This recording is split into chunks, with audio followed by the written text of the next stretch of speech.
अमरावतीमध्ये निवडणुकीची बिगुल वाजण्यापूर्वीच राजकीय भूकंप. उभाटा गटाला आमदार रवी राणांचा मोठा दणका. माजी नगरसेवक भारत चौधरी यांचे पुत्र सूरज चौधरी यांच्यासह तब्बल 650 कार्यकर्त्यांनी हातात बांधली युवा स्वाभिमानची ढाल. अमरावती मनपा निवडणूक 2025च्या तोंडावर उभाटा गटाची मोठी गळती. आमदार रवी राणा यांनी पुष्पगुच्छ देऊन सर्व कार्यकर्त्यांचे जंगी स्वागत केले. राणा हे कार्यकर्त्यांना सन्मान देणारे नेते आहेत, अशा शब्दात सूरज चौधरी यांनी आपला विश्वास व्यक्त केला आहे.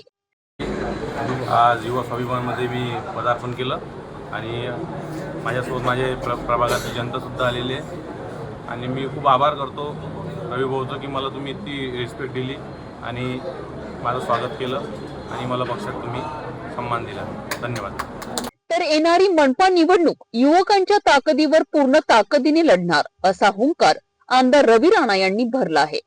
सूरज भारत चौधरी जे उभाटाचे नगरसेवक आणि उभाटामध्ये अनेक वर्षापासून काम करत असलेले भारत चौधरी, सूरज भारत चौधरी हा आज युवासन पार्टीमध्ये प्रवेश करत आहे आणि खऱ्या अर्थानं या ठिकाणी मोठ्या प्रमाणात सूरजसोबत युवकांची मोठ्या टीम आहे, महिला आहे, बुजुर्ग आहे आणि मोठ्या सगळ्यांच्या उपस्थितीमध्ये मोठ्या संख्येमध्ये सूरज या ठिकाणी युवासन पार्टीमध्ये प्रवेश करण्यासाठी आलेला आहे. आणि मला असं वाटते सूरजचं जे काम आहे ते युवकांमध्ये, गोरगरिबांमध्ये आणि महिलांमध्ये सातत्यानं सामाजिक क्षेत्रामध्ये भारत चौधरी यांच्यासोबत खांद्याला खांदा लावून काम करणारा भारत चौधरींचा मुलगा सूरज चौधरी हा आज युवासन पार्टीमध्ये आल्यानंतर आणखी ताकदीनं काम करत आणि या ठिकाणी उभाटाला मोठा धक्का.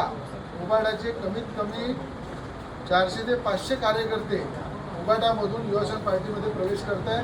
400 ते 500 कार्यकर्ते उभाटा सोडून उभाटाला रामराम ठोकून. आता या मोठ्या पक्षांतरामुळे अमरावतीचं राजकीय समीकरण कसं बदलणार, पहा हा विशेष रिपोर्ट.